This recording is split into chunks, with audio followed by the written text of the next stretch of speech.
فيلمنا بيبدأ بوحوش أسطورية شبه الذئاب بتجري ورا كونج العملاق، وكان عددهم كبير. بذكاء كونج بيوديهم عند فخ هو اللي صنعه. بيقع كتير منهم والباقي بيخافوا منه. لما شافوا كونج مسك واحد منهم وقسمه نصين، وبيروح لشلال مية عشان يمسح دم الوحوش اللي عليه، ويطلع على مكان عالي وهو حاسس بالوحدة عشان مش لاقي حد شبهه، ومتضايق عشان سنة من سنانه بتوجعه. وبيظهر كائن غريب عايز ياخد الأكل منه، وفجأة بيسمع صوت غريب فبيطلع يجري عليه بسرعة، وبيتفاجئ إنها سحلية صغيرة قادرة تقلد أي صوت. وبنشوف في روما كائن ضخم اسمه سكيلا بيحاول يهد أي حاجة حواليه ويأذي الناس. وفجأة بيظهر جودزيلا ويتخانق معاه وبيخلص عليه بنفخة واحدة بشعاع قوي، وده بيبين إن جودزيلا بيقتل الوحوش اللي بتظهر في الأرض وبتأذي البشر. وبنروح نشوف محطة مونارك اللي في الأرض الجوفية، مختبر بيراقبوا فيه كونج والوحوش التانية، وبيظهر استشعارات غريبة من مكان جديد. وبيخلوا الدكتورة إلين أندروس تيجي تشوف الاستشعارات دي، وبتخليهم يروحوا للمكان ده عشان يشوفوا ايه اللي هناك. وبنروح لجيا،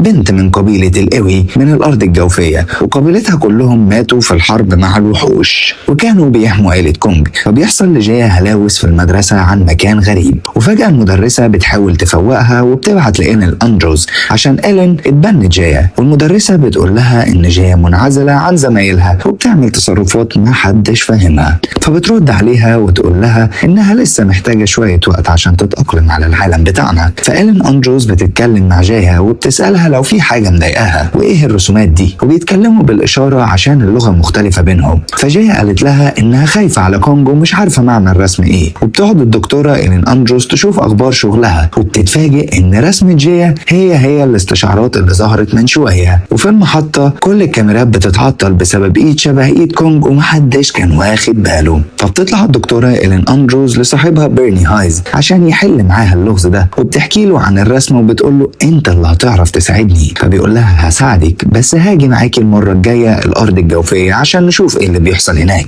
فبتوافق، وبيجي لها رسالة بإن الوحش جودزيلا صحي، وده بيحصل بس لما بيحس إن في وحش جديد هيظهر فبينزل المية. وبنروح لكونج وهو في المختبر اللي فوق الأرض، وجاية بتقول لهم إنها تواصلت معاه وإن في سنة بتوجعه. فالدكتورة إلين أندروس بتخدره وبتبعت للدكتور البيطري ترابر، فبيخلع السنة وبيحط مكانها سن حديد. ويجي بيرني صاحب إلين يقول لها إنه عرف الاستشعارات دي جاية من مين عشان درس كل أنواع الاستشعارات اللي جت من الوحوش، بس اتفاجئ إن المرة دي جاية من بشر الأرض الجوفية وطالبين مساعدة. فإلين والمساعدين مش فاهمين جودزيلا رايح على فين.